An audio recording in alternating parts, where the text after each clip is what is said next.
उस अफ्रीका की एक चौथाई आबादी, ठीक है, ये मानती है कि वो राम भगवान के बेटे कुश के वंशज हैं। इंडिया ने उन जगहों पे पहले तो आइडेंटिफाई किया भाई किस मुल्क में किस चीज की कमी है।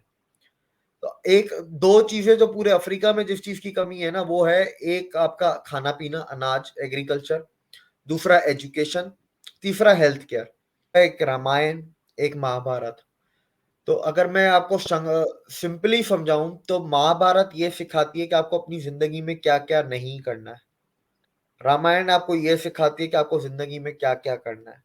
हेलो एंड वेलकम फ्रेंड, मैं हूं मुजफ्फर चौधरी और आप देख रहे हैं हमारा यूट्यूब चैनल परफेक्ट रिएक्शन। दोस्तों, हमारे साथ मौजूद हैं दिव्य कुमार जी। किसी तारुफ के मोहताज नहीं, बहुत ही जबरदस्त और मैं कहता हूं कि जबरदस्त से भी जबरदस्त बात करते हैं। और आप सब मेरे चैनल पे इनको अक्सर देखते रहते हैं और हमारी आपकी फरमाइश होती है कि ये हमारे चैनल पर डेली आए और हमारे जो चैनल की शान बढ़ाएं। तो Divya Kumar ji, welcome to the show. नमस्कार, आदाब। नमस्कार, आदाब, शुक्रिया सर मुझे बुलाने के लिए। Thank you. कैसे हैं आप आप? कैसे हैं? मैं बिल्कुल ठीक। आप बताएं, आप कैसे हैं? जी, मैं बिल्कुल बढ़िया हूँ, बहुत अच्छा हूँ। और आपको देखकर और आपसे मिलकर और ज़्यादा बेहतर हो जाता हूँ। शुक्रिया शुक्रिया। अच्छा दिवेक भाई, आज हम जो है जानेंगे आपसे कि जैसे कि अमेरिका था, अमेरिका की भी एक मुख्तलिफ मुल्कों के ऊपर उसका असर और रसूख था, इन्फ्लुएंस था। रशिया का भी ऐसे ही है कि एक ग्रुप था और उसके ऊपर जो उसका भी इन्फ्लुएंस था।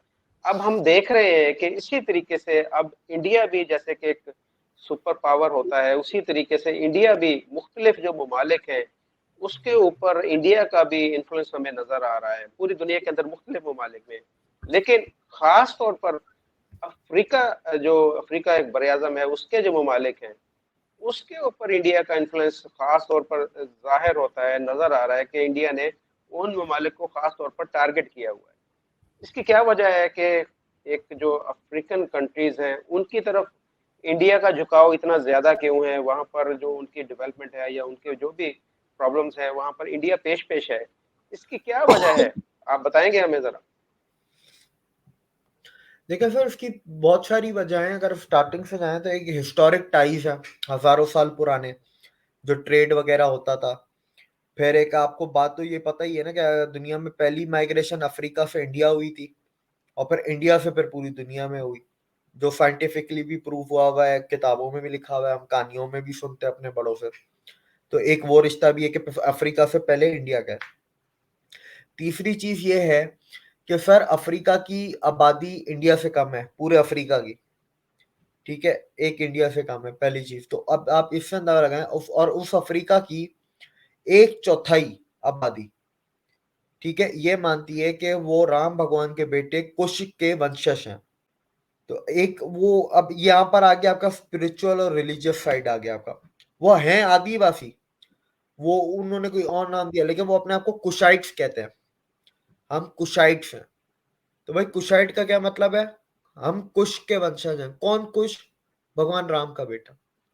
वो कहानी से कहानी ऐसे निकलती है। अच्छा, अब इसके अंदर हम आ गए हैं सर, लास्ट। अच्छा, यहाँ पर मैं थोड़ा सा अपने देखने वालों को कि ये जो भगवान राम थे, ये अंदाजन कितने 100 साल पीछे इनकी जो है वो तारीखी हिस्ट्री जो इनकी। सर 7.5 लाख साल। 7,500 साल? 7.5 लाख। 7,7 लाख साल? जी। तो थोड़ा सा बताइएगा इनके बारे में। हमें पता नहीं है इनके बारे में, ना हमारे देखने वाले चले उनको भी पता चलेगा राम जी के बारे सर देखिए, हमारे रिलीजन में दो बड़ी अहम किताबें जो एक हैं, जिसको इतिहासा में आती हैं, हिस्ट्री में आती हैं, और इनको ऐसा लिटरेचर बुक्स भी देखा जाता है। वेस्टर्न वर्ल्ड ऐसा लिटरेचर देखती है और वर्ल्ड फर्स्ट लिटरेचर है ये वो। तो वो है एक रामायण, एक महाभारत। तो अगर मैं आपको सिंपली समझाऊं तो महाभारत ये सिखाती है कि आपको अपनी जिंदगी में क्या क्या नहीं करना है। रामायण आपको ये सिखाती है कि आपको जिंदगी में क्या क्या करना है। तो रामायण का जो हिस्सा थे वो भगवान राम थे, और वो त्रेता युग में आए। और फिर जो 7.5 लाख साल में इस बुनियाद पे कह रहा हूँ कि वाल्मीकि रामायण के अंदर पूरा का पूरा उसके अंदर उनकी है ना हॉरोस्कोप दिया हुआ है, एस्ट्रोलॉजी दी हुई है कि जब भगवान राम पैदा हुए तो कौन सा ग्रह कहाँ था, कौन सा ग्रह कहाँ था। तो रिसेंटली वो जो इंफॉर्मेशन थी रामायण से उठा के नासा के पहले प्लेनेटेरियम सॉफ्टवेयर में डाली गई। ठीक है, तो पहले जो डाली गई उससे जो डेट निकली वो निकली 18,000 साल पहले। लेकिन अब हमारी किताबों के हिसाब से तो 18 साल बनता ही नहीं है, हमारी किताबों के हिसाब से लाखों साल बनता है, जो हमारी किताबों के हिसाब से 7.5 लाख साल। तो फिर नासा ने क्या किया, सॉफ्टवेयर को रीबूट करके बोला कि इसको एक बार और पीछे लेके जाओ। जब दूसरी दफा किया तो वो 7.5 लाख साल आया, एग्जैक्ट वही जो हमारी किताबों में था। तो इस बुनियाद पे मैं आपको 7.5 लाख साल कह रहा हूँ कि किताबों में भी है और साइंटिफिकली आज के जमाने में प्रूफ भी हुआ हुआ है, दोनों के बेसिस पे मैं आपको कह रहा हूँ। वो त्रेता युग था, फिर आपका द्वापर युग शुरू होता है। नहीं, त्रेता युग खत्म हुआ, फिर ये पूरा द्वापर युग है और करीब 5,000 साल पहले आपका द्वापर युग खत्म होकर कलयुग शुरू हुआ। और अफ्रीका से भगवान माइग्रेशन कब हुई थी? जी, अफ्रीका से सर माइग्रेशन कहते हैं कि त्रेता युग की शुरुआत में हुई थी। तो अगर आप त्रेता युग की शुरुआत आप समझें कि ये आपके हो गए 7 और 6, 13.5 लाख साल पहले हमारी किताबों के हिसाब से। अगर साइंस के हिसाब से जाएंगे, साइंस के हिसाब से सर वो हुई थी 75,000 साल पहले, 75 से 80,000 साल पहले। ये साइंस के हिसाब से बता रहा हूं, जो साइंटिफिकली प्रूव है, 75 से 80,000 साल पहले साइंस के हिसाब से। तो ये सारा सर सिनेरियो था इसका। अगर सर हम वापस अगर अपने टॉपिक पे आए अफ्रीका के ऊपर, लास्ट 22-23 सालों में सबसे पहले तो इंडिया ने उन जगहों पे पहले तो आइडेंटिफाई किया भाई किस मुल्क में किस चीज की कमी है। तो एक दो चीजें जो पूरे अफ्रीका में जिस चीज की कमी है ना, वो है एक आपका खाना पीना, अनाज, एग्रीकल्चर, दूसरा एजुकेशन, तीसरा हेल्थ केयर। अब हेल्थ केयर में की तो बात, हेल्थ केयर में इंडिया ने ये किया है कि इंडिया के जो हॉस्पिटल्स हैं, गवर्नमेंट हॉस्पिटल्स, वो वहां पर जाते हैं अपने हॉस्पिटल्स के, वहां से जो अफ्रीका से डॉक्टर आते हैं वो इंडिया में ट्रेन होते हैं, उनको ट्रेनिंग दी जाती है, पढ़ाया भी जाता है, स्कॉलरशिप्स भी दी जाती हैं। इंडियन हॉस्पिटल के जो एक्सपर्ट्स हैं वो अफ्रीका में जाके उनके हॉस्पिटल्स को सेटअप करते हैं, ऑर्गेनाइज करते हैं और पूरा सिस्टम उनको बना के दे के आते हैं। एक ये है, मैंने आपको स्टूडेंट्स का बताया, वो आके पढ़ते हैं, उनको स्कॉलरशिप वगैरह दी जाती हैं। तीसरा ये कि अफ्रीका में जिन चीजों का अभी आज के टाइम पे इलाज नहीं है, उनको मेडिकल टूरिज्म बहुत आसानी से वीजा दी जाती है, तो वो आपके इंडिया आ जाते हैं। उसके बाद ये है कि वैक्सीनेशन ड्राइव, अफ्रीका में सर एड्स खत्म करने वाला इंडिया की फार्मास्यूटिकल कंपनीज थी। अफ्रीका में पोलियो खत्म करने वाला इंडियन फार्मास्यूटिकल कंपनीज थी। पोलियो से मुझे याद आया, दुनिया में अब सिर्फ 3 मुल्क रह गए जहां पर पोलियो है, अफगानिस्तान, पाकिस्तान और सोमालिया है कि सोमालिया, कोंगो, दोनों में से कोई एक मुल्क है। तो सिर्फ यही 3 मुल्क हैं, बाकी हर मुल्क से पोलियो खत्म हो चुका है। आईआईटी के कैंपस भी खोल रहे हैं अफ्रीका में? अब आईआईटी से शुरुआत हुई है। अब आप देखेंगे, अभी मेरे को सुनने में आया है कि ये बाकी जो जितने भी बाकी सारे इंस्टीट्यूशंस है ना, गवर्नमेंट के, जो जिसको ये क्या कहते हैं, नेशनल इंपॉर्टेंस इंस्टीट्यूशंस, इन सबको खोला जाएगा अफ्रीका में। आईआईटी से शुरुआत की अभी तंजानिया में, इसके बाद एनआईडी जाएगा, एनआईटी जाएगा, एम्स में थोड़ा टाइम लगेगा, लेकिन ये है कि आपके पहले इंजीनियरिंग और ये टेक्निकल कॉलेजेस वगैरह जाएंगे, फिर आहिस्ता आहिस्ता आईएम है वो जाएगा। तो ये इन सब की बातचीत चल रही है और ये जाना शुरू होंगे अफ्रीका। अच्छा, मुझे मैं एक सवाल ज़हन में आया, मैं कर दूं। मुझे ऐसे लग रहा है कि इंडिया वहां पर लोगों को स्किल्ड कर रहा है और वो चाह रहा है कि इंडिया के अंदर जॉब जो क्रिएट होगी वहां पर अफ्रीकन आकर इंडिया के अंदर जॉब करें। ये ऐसा कोई प्लान हो रहा है अभी? पर इंडियन अफ्रीका में आप क्या काम करें, आप ये पूछ रहे अफ्रीकन आकर इंडिया में काम करे? हैं? ठीक है, मैं समझ गया आपका सवाल। अब सर मैं इसका आपको जवाब देता हूँ। देखिए, इस तरीके से कि अफ्रीका के लोग इंडिया में बहुत कम लोग काम करते हैं, लेकिन पढ़ने बहुत आते हैं, बहुत स्टूडेंट्स अफ्रीका के इंडिया में हैं जो पढ़ते हैं, मतलब आप समझे लाखों की तादाद में, साल के हिसाब से बहुत ज्यादा काम कम करते हैं। अब संस्कृत का एक श्लोक है, अब मेरे को संस्कृत मैं सुनता हूँ तो वो सुन लेता हूँ, बोल नहीं सकता। इंग्लिश में उसको ये कहते हैं, इंडिया का मोटो ये है, don't catch a fish for someone else, teach them how to fish. किसी और को मछली पकड़ के मत दो, उसको उल्टा सिखा दो कि मछली कैसे पकड़ते हैं, वो रोज खुद पकड़ के खा लेगा।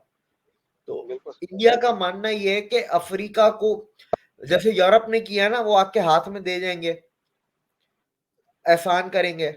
इंडिया बोलता नहीं, हमें एहसान नहीं करना, हमें हाथ में नहीं देना, हमें इनको सिखाना है कि हमारी मदद के बाद भी ये इंडिपेंडेंट हो सके और अपने बलबूते पे आगे ऊपर बढ़े, ग्रो करें। तो एजुकेशन, हेल्थ केयर, और तीसरी चीज आपकी थी एजुकेशन, हेल्थ केयर, मैं भूल गया तीसरी चीज मैंने क्या बोली थी सर। एग्रीकल्चर। है। एजुकेशन हो गई है, एग्रीकल्चर। एग्रीकल्चर। अब हेल्थ केयर का मैंने को होता है, एजुकेशन का सर अटल जी के टाइम पे एपीजे अब्दुल कलाम के नाम से एक पूरी स्कीम चलाई गई थी, एक पूरा प्रोजेक्ट था जो 2009 में शुरू हुआ। प्रोजेक्ट तब बना था लेकिन उसको शुरू 2009 में किया गया था, ठीक है, मतलब on ground. Pan African E net project, पूरे अफ्रीका में फाइबर ऑप्टिक बिछाना, पूरे अफ्रीका में इंटरनेट को पहुंचाना जगह जगह पे। अच्छा, फिलहाल मैं सिर्फ इंटरनेट की बात कर रहा हूं, मैं सस्ता या महंगे की बात नहीं कर रहा। स्कूलों को इंटरनेट से कनेक्ट करना, हॉस्पिटल्स को इंटरनेट से कनेक्ट करना, कि अगर दूर दराज के इलाके में तो टेली मेडिसिन हो जाए, जो ऑनलाइन डॉक्टर कंसल्टेशन देते हैं। गांव देहातों में स्कूलों में वीडियो कॉन्फ्रेंसिंग पे टीचर्स पढ़ाएंगे। ये फिर प्रोजेक्ट अफ्रीका के पहले 12 मुल्कों में गया, 12 मुल्कों से ये बढ़ के 47 अफ्रीकन कंट्रीज में आज के टाइम पे ये चल रहा है प्रोजेक्ट। इसके अंदर सर अब तक इंडिया ने करीब 2,500 से 3,000 करोड़ इस चीज के अंदर इन्वेस्ट किए हैं। और इन्होंने स्कूल, सबसे ज्यादा इसका जो फायदा इस प्रोजेक्ट का हुआ है सर, वो हुआ है एजुकेशन को। तो स्कूल्स को करेंगे, इंडिया में बैठे टीचर्स इधर अफ्रीका में पढ़ा रहे हैं, या जैसे अफ्रीका के किसी बड़े शहर में, कैपिटल शहर में बैठ के वो उसी मुल्क के किसी गांव देहातों में पढ़ा रहे हैं, एजुकेट कर रहे हैं। और सर इसका जो सक्सेस रेशियो है, वो सक्सेस रेशियो सर इसका है अब तक आपके पैन अफ्रीकन ई नेटवर्क प्रोजेक्ट से करीब 20 करोड़ बच्चों ने अपनी मैट्रिक तक पढ़ाई कंप्लीट की है, इसके थ्रू, इसकी मदद के जरिए 20 करोड़ बच्चों ने। तो आप एक चौथाई के करीब करीब करीब करीब एक चौथाई भी पूरा नहीं बनता, पर यह बहुत बड़ी बात है। अब इसका आगे फायदा ये होता है, अब आप देखें इंटरनेट लेके आए, टेलीकॉम लेके आए, इंटरनेट लेके आए, उसमें क्या हुआ, इंडिया की कंपनी गई एयरटेल, जिसने अफ्रीका में इंटरनेट का एक तरीके से रेवोल्यूशन लेके आया। वो अब 14 मुल्कों में, अफ्रीका के 14 मुल्कों में सर वो चलती है एयरटेल। उन 14 मुल्कों में वन ऑफ द बिगेस्ट आपकी कंपनी है एयरटेल। उनके उधर टावर है, उन्होंने सर टेलीकम्युनिकेशन कंपनी चलाना बहुत मुश्किल है, बहुत महंगा काम है। आपको पूरे मुल्क में लाइनें बिछानी है, हर जगह आपको टावर चाहिए, टावर पे इक्विपमेंट चाहिए, उसके बाद आपको सॉफ्टवेयर चाहिए। वो सारा इन लोगों ने किया 14 मुल्कों में। और उन 14 मुल्कों को कहते हैं promising and growing 14 economies of Africa. कहते हैं कि 2050 या 70 में ये बहुत बड़ी बढ़ जाएंगी और बहुत कामयाब हो जाएंगी, टॉप 20 टॉप 30 में आ जाएंगी दुनिया में। इन 14 मुल्कों को कहते हैं। उन 14 मुल्कों का फिर जो नाम है, कीनिया, मडागास्कर है, नाइजीरिया है, रवांडा है, सिचल्स है, सेनेगल है, तंजानिया है, युगांडा है, जाम्बिया है, आपका साउथ अफ्रीका तो है ही है। इस तरीके से और भी 3-4 हैं, मोजाम्बिक वगैरह है, दूसरी साइड पे अल्जेरिया है, ऊपर इजिप्ट है। यहाँ सब पे ये 14 मुल्क हैं जिनको प्रॉमिसिंग कहते हैं। काम तो सारे ही कर रहे हैं, सब ग्रो कर रहे हैं, पर ये कह रहे हैं कि ये कुछ ज्यादा ग्रो कर जाएंगे, ठीक है सर। इसके अलावा इंडिया ने अब तक पूरे अफ्रीका में 54 मुल्कों में $74.3 बिलियन की इन्वेस्टमेंट की है, $74.3 बिलियन की। चाइना की $76 बिलियन है, तो ज्यादा फर्क नहीं है 2 बिलियन का। इसके अलावा आपने वीडियोस तो देखी होंगी कि सबसे ज्यादा अगर बाइकें पसंद की जाती है तो इंडियन कंपनीज की जाती हैं इंडियन का। अफ्रीका में, बिल्कुल बजाज इंडिया की अपनी। पसंदीदा। बिल्कुल। ऊपर वाला जो एरिया ना, नॉर्थ अफ्रीका, उधर सबसे ज्यादा जो हैवी ट्रक्स चलती हैं वो टाटा की चलती है। हुँ, अफ्रीका में सबसे ज्यादा ट्रैक्टर महिंद्रा के चलते हैं, उनकी फैक्ट्री है बाकायदा वहां पर, प्लांट है, असेंबलिंग प्लांट है। टाटा ने उधर एक विंड फार्म भी है। जाम्बिया में टाटा ने एक वो भी खोला हुआ है, हाइड्रो पावर प्लांट खोला है। नाम्बिया में कुछ सोलर प्लांट है टाटा वालों का। इसी तरह वो बिरला ग्रुप है, बिरला ग्रुप वालों ने भी किया हुआ है, रेमिंड ग्रुप ने भी किया हुआ है। इंडिया के हर बिजनेस ग्रुप ने कुछ ना कुछ इंडिया में इन्वेस्टमेंट किसी ना किसी मुल्कों में की भी है, अलग अलग सेक्टर्स में। कोई सोडा ऐश हुँ, करता है तो किसी ने बिजली में की है, कोई वहां पर फूड प्रोडक्ट्स। अभी सुना है अमूल जा रहा है आपका अफ्रीका। अच्छा। अब वो वहां पर पूरा कोऑपरेटिव डेयरी सिस्टम है पूरा अफ्रीका में, ये दूध का, दही का, आइसक्रीम का, ये पूरा डेयरी प्रोडक्ट्स का वो उधर करेगा। अमूल हुँ, अब जा रहा है, ये सुनने में आया। They are looking for opportunities and they are soon they will be signing MOUs with African countries. तो सर इंडिया की बहुत सारी कंपनीज हैं जो उधर हैं। और आपको एक चीज कहते हैं कि नॉर्थ अफ्रीका आपका सिंधियों का है, तो नीचे साउथ अफ्रीका है वो गुजरातियों का है। हुँ, बाँट बिजनेस के लिया आपस में। बिजनेस के हिसाब से बात कर रहा हूँ, पक्का होल्ड है उनका बिजनेस के ऊपर, सिंधी और गुजरातियों का। तो ये एक बहुत बड़ी इसकी बात है। इसकी जियोपॉलिटिकल कोई इम्पोर्टेंस भी है इस चीज़ की, जो आप जैसे आप बता रहे हैं कि इंडिया की वहाँ पर मौजूदगी है और बिल्कुल चाइना के बिल्कुल मुकाबले में वहाँ पर इंडिया की इन्वेस्टमेंट है या इंडिया की कंपनीज काम कर रही हैं। बिल्कुल सर, जियो पॉलिटिकल तो बिल्कुल है। मैं उस जियो पॉलिटिकल एडवांटेज से पहले मैं आपको एक चीज और मेंशन करूंगा, फिर उसके ऊपर आएंगे तो वो आपको चीजें ना सही क्लियर हो जाएगी। इंडिया सर, आपको पता है अफ्रीका में दुनिया की 60% खेती बाड़ी की जमीन है, 60% एरेबल लैंड। लेकिन पूरी दुनिया की खेती बाड़ी या अनाज में अफ्रीका सिर्फ 10% का हिस्सेदार है। उसके बाद अब क्या हुआ, मई 2017 में 52nd एनुअल मीटिंग हुई अफ्रीकन डेवलपमेंट बैंक की गांधीनगर में मोदी जी के साथ, इंडिया की पूरी मिनिस्ट्री के साथ, बेसिकली मोदी जी के साथ। वहां पर 13 कंट्रियों ने एग्रीमेंट साइन किया इंडिया के साथ कि कॉर्पोरेट फार्मिंग आप आए, आप हमारे मुल्क में कॉर्पोरेट फार्मिंग करें। अब इंडिया ने सर उन 13 मुल्कों में 6,60,000 हेक्टेयर जमीन अब तक ले चुके हैं। हुँ, अभी आगे मजीद, और एकड़ की बात नहीं कर रहा, हेक्टर की बात कर रहा हूँ मैं। एकड़ हेक्टर। मतलब ये 10 लाख से 12 लाख से भी ऊपर की कहानी चली गई। हुँ, तो ये इतनी जमीन ये ले चुके हैं और इसका रिजल्ट भी नजर आ गया। अब इसमें क्या किया है, इंडिया ने सॉइल लेबोरेटरियां खोल दी हैं अफ्रीका में। जो उस दिन हम बात कर रहे थे ना, इंडिया से ये टेक्नोलॉजी जी, पाकिस्तान में आनी चाहिए, लेकिन अफ्रीका जा चुकी है। इंडिया की सीड टेक्नोलॉजी अफ्रीका में गई है। इंडिया वहाँ अपनी जो ड्रिप इरिगेशन है वो अफ्रीका लेके गया, वहां पर डिप्लॉय कर रहा है जमीनों पे। अपनी तो कर ही रहा है लेकिन दूसरे जमीनों पे भी कर रहा है ड्रिप इरिगेशन। इंडिया यहाँ से खाद लेके गया, इंडिया यहाँ से ऑर्गेनिक फार्मिंग के वो लेके गया, इंडिया यहाँ से ट्रैक्टर लेके गया लीजिंग के ऊपर। लाइन ऑफ क्रेडिट इशू करवाए हैं। महिंद्रा ने उधर सिर्फ फैक्ट्री लगा दी है अफ्रीका में। महिंद्रा की प्रॉपर एक फैक्ट्री है जो सिर्फ ट्रैक्टर बनाती है। और महिंद्रा दुनिया का सबसे बड़ा ट्रैक्टर मैन्युफैक्चरर है। दुनिया में सबसे ज्यादा ट्रैक्टर महिंद्रा ही बनाता है, नंबर 1। अब सर मैं आपको इसका अगर मैं आंकड़े देने बैठा ना, तो वो तो बिल्कुल अच्छा सुबह हो उसमें क्या। जाएँगे। हाँ, वो तो आंकड़े तो बहुत है, मैं आपको मेन मेन आंकड़े दूंगा। अच्छा, इसके अंदर आपकी इसरो भी उनकी मदद कर रही है। इसरो की अच्छा। सैटेलाइट्स ऊपर से, सैटेलाइट्स बताती ना कि कहाँ पर जमीन सही है, कहाँ से पानी आ सकता है। इसरो हुँ, सैटेलाइट जमीन को पढ़ सकती है, तो वो भी बताती है कहाँ खेती करनी चाहिए, कहाँ नहीं खेती करनी चाहिए। वो सारी मदद उनकी गवर्नमेंट्स की कर रहा है। फिर उस जमीन का अच्छा, सॉइल इसरो टेस्ट होता इसरो कैसे इसरो सैटेलाइट से कैसे देख सकता है कि ज़मीन के अंदर पानी सही है या नहीं सही? ये कैसे देख सकता है? है। जमीन के अंदर की बात नहीं, जमीन के करीब पानी हुँ, कहाँ है, कहाँ से आराम से आ अच्छा, सकता है, ज़मीन। जमीन सीधी अच्छा साफ अच्छा, सपाट है कि नहीं जो है। जो जो ज़मीन के नीचे पानी है, उसको टेस्ट करने का क्या तरीका है कि जैसे ट्यूबवेल वहाँ पर लग सकता है, नहीं लग सकता? जैसे सिंध के कुछ एरियाज ऐसे हैं कि जहाँ पर हम देखते हैं कि पानी की बड़ी किल्लत है, तो वो बिल्कुल। कैसे वो पता चलेगा कि नीचे का वाला पानी जो है वो खेती के लिए इस्तेमाल हो सकता है या नहीं हो सकता? ये कौन सा इदारा कर उसके सकता है अंदर ऐसा? सर मल्टीपल तरीके होते हैं। स्टेप वन उसका हम्म, ये होता है पानी ढूंढने का। क्या अगर आपके पास सैटेलाइट है, तो पहले तो आप सैटेलाइट से पता करते हो कि भाई कहाँ पर पानी हो सकता है। जियोग्राफिकल और जियोग्राफिक सैटेलाइट्स आती हैं जो आपकी टेरेन को और जियोग्राफी को, लैंड को स्टडी करती हैं। तो उन सैटेलाइट से आप पता कर सकते हो। आपका 25-30% काम वहां से होता है।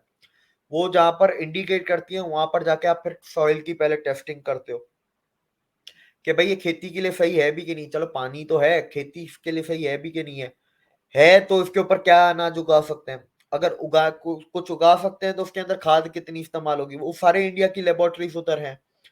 अच्छा, ये जब हो जाता है तो फिर उधर फिर बोरिंग वेल खोद के वहां से पानी निकाल दिया जाता है। अच्छा, कुछ एरियाज ऐसे हैं कि जो जहाँ पर ट्यूबवेल अगर लगता है तो वो बोर बैठ जाता है, उसका भी कोई हल होता है कि वो वहां पर ट्यूबवेल उसका फिर हल ट्यूबवेल होता बन है, जाता जैसे हमने लास्ट टाइम गुजरात की एक बात की थी ना। गुजरात में वो लेक खोद दिए थे। लेक को क्या कहेंगे? है? जी, नदी कह लें आप, तालाब कह लें। तालाब तालाब खोदे थे। मैन मेड हम्म, तालाब। तो तालाब खोदे। 1 साल पानी नहीं, 2 साल नहीं, 3 साल नहीं, चौथे साल पानी शुरू हुआ, 5वें साल वो पानी से पूरा भर गया। और जब सर तालाब पानी से भरेगा तो वैसे तो पानी तालाब की जमीन के अंदर भी तो जाएगा ना। वो जाएगा तो वो पूरे एरिया में फैलेगा। पूरे एरिया में फैलेगा, पूरे एरिया का वाटर टेबल बढ़ जाएगा। पानी का जमीन के अंदर जो वाटर टेबल होता है वो बढ़ जाएगा। तो जमीन के अंदर इतना ज्यादा पानी भी नहीं होना चाहिए, लेकिन खेती बाड़ी के लिए पानी होना चाहिए। नमी वाली जमीन पे ही खेती बाड़ी होगी ना, सूखी जमीन पे तो नहीं होगी। तो हम बंजर जमीन को आज हम उपजाऊ जमीन बना सकते हैं। बात वो है कि पाकिस्तान में मेहनत कौन करे। मैं तो बहुत सोचता हूँ कि बलूचिस्तान को अगर पूरा हरा होता, बलूचिस्तान कैसा मजा आता ऊपर से देखने में। पर पता नहीं सर हमारे यहाँ पर। सही है। मैं सर ट्रेन से जब आया हूँ अब कराची से फैसलाबाद, तो लाखों एकड़ जमीन जो है वो बंजर पड़ी है, गैर आबाद पड़ी है। कोई पूछने वाला नहीं है कि इसको अगर, जैसे आप बोल रहे हैं कि ये पॉसिबल है कि गैर आबाद जमीन जो है वो काबिल काश्त हो सकती है। अगर ये हो जाए इस तरह, इसके ऊपर मेहनत हो, काम हो, तो पाकिस्तान तो ये 1-2 सालों में ये खुद कफील हो सकता है, गंदम में, चावल में, ये सारी चीजों में। सर 5 साल का प्रोजेक्ट है। बात वही है ना। ये शुरू कर लेंगे, शुरू करना मसला नहीं, वो कर लेंगे। बात है नियत कौन हम्म, पकड़ेगा 5 साल तक की। और जरूरी नहीं है उसके ठीक। ऊपर हम लोग खेती बाड़ी करें। अब इंडिया के अंदर है कि वो इंडिया में है मिलेट्स। मिलेट उगाते हैं। ठीक है, क्यों? क्योंकि मिलेट के लिए और भी कम पानी चाहिए। जमीन गंदम वगैरह के लिए आपको बहुत ही आला किस्म की जमीन चाहिए। मिलेट आपकी हल्की फुल्की जमीन पे भी उग जाते हैं, फिर सस्ते भी होते हैं उगाना। पानी भी कम पीते हैं। आप दरख्त लगा सकते हैं। दरख्तों को फिर आप बेच सकते हैं। ये अरबों खरबों डॉलरों का काम है ये। इतनी बंजर हाँ, जमीनों पे जंगलात दरख्त ही उगाने। लगा। हाँ। बाम्बू लगा सकते हैं।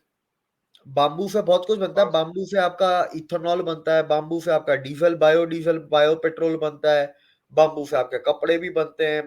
बाम्बू की वो तो इंडिया से में बनता है, पाकिस्तान में भी दुनिया में बनता पाकिस्तान है। में सिर्फ वो, पाकिस्तान में वो 40 करोड़ का झंडा लगाने के लिए बांस इस्तेमाल होता है बस। हाँ। अच्छा, मैं अभी तक नहीं समझ पा रहा कि वो 40 करोड़ लगे किस चीज में। वो सोने का डंडा है, क्या है? मुझे अभी भी नहीं समझ में आ रहा उस चीज का। वो झंडे का जिक्र ना किया अगर मैं सोच में चला जाता तो 40 करोड़ लगे कहाँ है उसके ऊपर? क्या उनतालीस डंडा करोड़ सोने का? ठेकेदार ने लेने 39 करोड़ ठेकेदार ने लेने, और 1 करोड़ ऊपर लगेगा। 1 करोड़ भी कहाँ लगेगा? फिर कौन सा डंडा है जो 1 करोड़ लगेगा? मुझे मुझे ये नहीं बात समझ में आ रही। मेरा दिमाग इस पे भी वो चकरा जाता है। तो मैं भी आपको सर कुछ सही। डेटा एग्रीकल्चर के हवाले से देता हूँ। और उसके बाद फिर हम जियो पॉलिटिक्स पे आते हैं कि इसकी अहमियत क्या है, इंडिया क्यों इतना वो कर रहा है। इथोपिया में कारुतुरी एग्रो प्रोडक्ट कंपनी ने इन्वेस्ट किया है। 1 लाख एकड़ जमीन खरीदी है जाको और इटांग डिस्ट्रिक्ट ऑफ गंबेला में। 2 लाख एकड़ और हेक्टेयर और खरीदने वाले हैं। और 15,000 हेक्टेयर इन लोगों ने कोई एक और मुल्क में खरीदा। किस मुल्क में खरीदा? नाम्बिया में खरीदी है। रवांडा में एक और कंपनी है मैक्लियोड रसेल। उन्होंने 5 चाय के बागात खरीदे हैं युगांडा के अंदर हुँ, और 2 रवांडा के अंदर। इथियोपिया में रुचि सोया इंडस्ट्रीज 25 साल के लिए सोयाबीन वो उगाएंगे 1,52,650 हेक्टेयर गाम्बेला में और गुमास स्टेट्स में। अ, दूसरा फिर इथियोपिया में चड्डा चड्डा एग्रो पब्लिक लिमिटेड 1 लाख हुँ, हेक्टेयर उसके अंदर खरीदी है।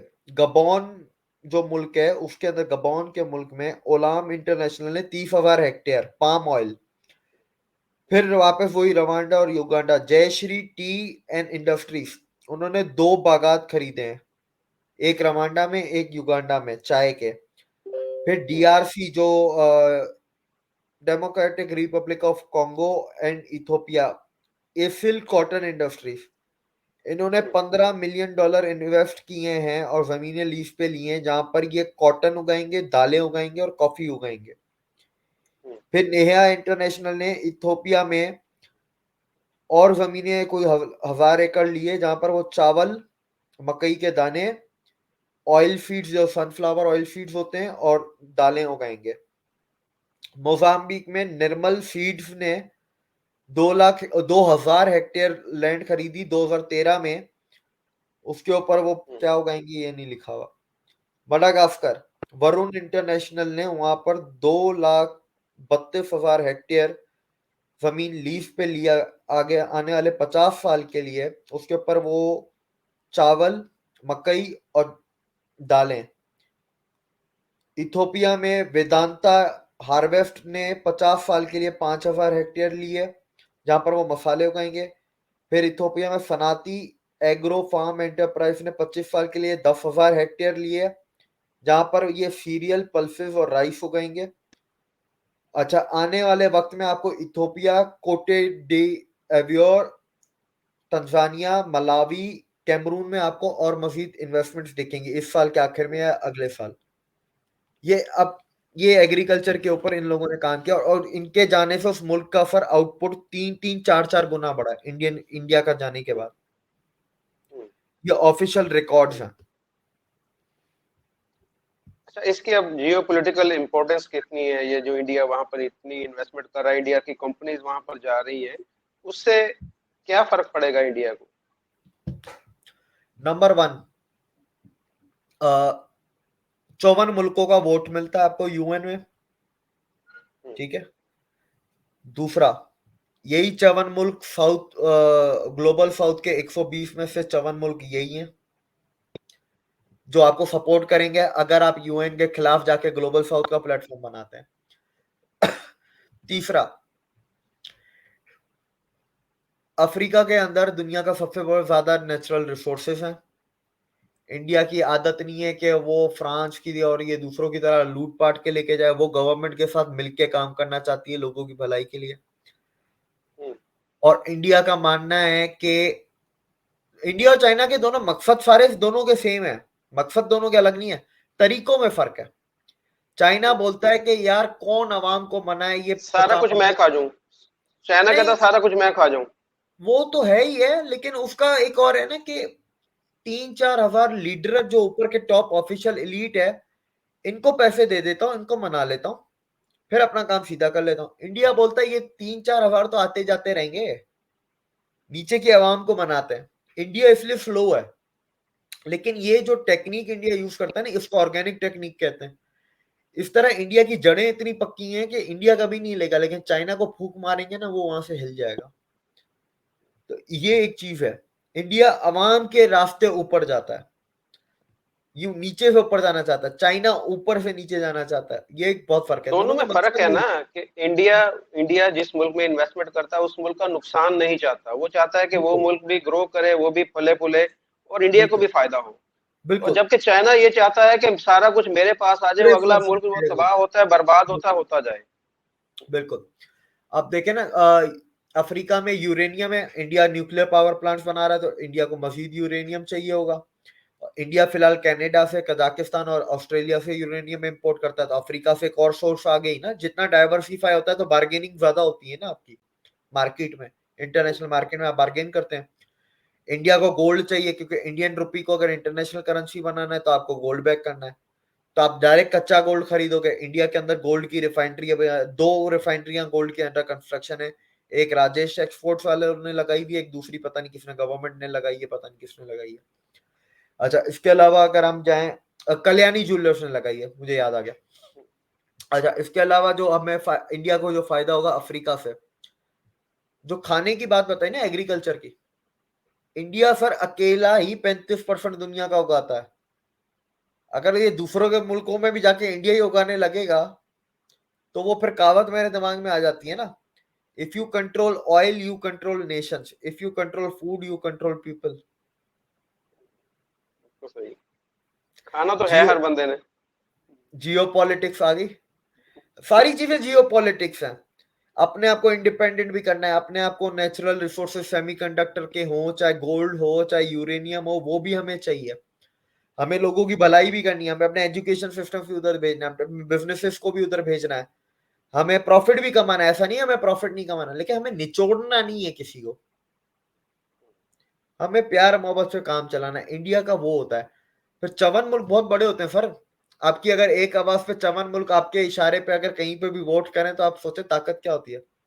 और मैं सही बात है। आज हम सिर्फ और सिर्फ अफ्रीका के ऊपर बात कर रहे हैं। South America, Pacific island, ASEAN, ये कहानी अलग है, वो दुनिया अलग है। वहां पर भी बात करेंगे, वो भी उधर भी इंडिया का चाइना से ज्यादा अफसोस रसूख है। हम्म।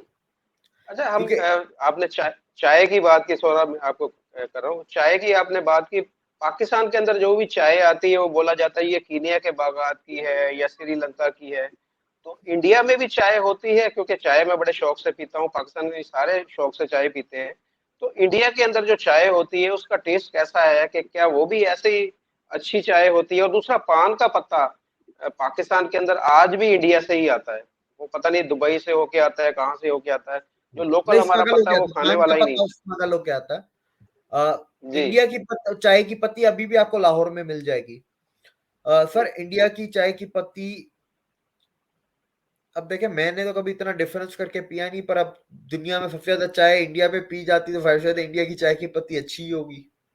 अब हम्म। हमने तो कभी वो कॉम्बिनेशन में हम बैठे नहीं, अभी पीते हुए अभी भी। आपकी तरफ अभी आपकी तरफ चावल रहते हैं, फिर चाय की पत्ती भी हो जाएगी आपकी तरफ, आप बोलेंगे यार वो भी मैं आपको भेजूंगा। इस तरह फिर नहीं पान का देखिए, पत्ता भी हो जाएगा, ये चीजें बढ़ती जानी है। चावल और आम पे तो मैंने आपको बिल्कुल, आपने पूछा और मैंने बोला कि नहीं, वो ज्यादा इंडिया के ज्यादा अच्छे हैं। पत्ती का मुझे नहीं पता। अब मैंने पी भी होगी इंडिया की पत्ती, तो मुझे क्या पता, मुझे कोई बता के किसी ने आप दी नहीं चाय ये। शौक से नहीं पीते? चाय शौक से नहीं पीते आप? बहुत शौक से पीता हूँ, पर ये थोड़ा पता करता हूँ कि पत्ती कौन सी डली हुई है, किस मुल्क की डली हुई है। ये अलग कहानी हो जाती है ना। लेकिन इसमें एक और हम्म। चीज है। श्रीलंका के तो अपने बागात हैं, कि श्रीलंका में कुछ इंडिया की इन्वेस्टमेंट भी है। इंडिया के तो अपने बहुत सारे बागात हैं। कीनिया का आपने नाम लिया, कीनिया का मुझे एक चीज अच्छी याद आई। कीनिया के सर 90% चाय के बागात इंडियन कंपनीज ओन करती हैं। गोदरेज, वाडिया ग्रुप, टाटा, 2-3 और कंपनियां हैं वो ओन करती हैं। 90% बागात चाय के कीनिया के इंडिया ओन करता है। और ये अभी से नहीं, ये मतलब 70-80 के जमाने से, 1970-1980 सही। तब से है। तो इंडिया की आबादी के हिसाब से चाय है तो उधर हर कोई पीता है, बच्चे से लेके बूढ़े तक हर कोई पी रहा है। अच्छा, अंग्रेजों ने जो हमें चाय की लत लगाई थी, जो जो आई थी ईस्ट इंडिया कंपनी, लिप्टन के नाम से उन्होंने यहाँ पर, आज भी लिप्टन की चाय पाकिस्तान के अंदर है। तो वो भी कीनिया से मंगवाते हैं, क्या करते हैं वो? सर, वो अफ्रीका से ही उठाते हैं, कीनिया से, नाम्बिया, जाम्बिया, तंजानिया में भी चाय के बागात हैं, और ये मडागास्कर में भी चाय के बागात हैं। लेकिन जो लिप्टन इंडिया में होती है, इंडिया की लिप्टन इंडिया की पत्ती यूज करती है। हम्म। सही।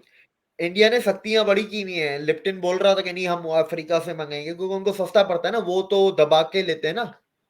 ठीक है।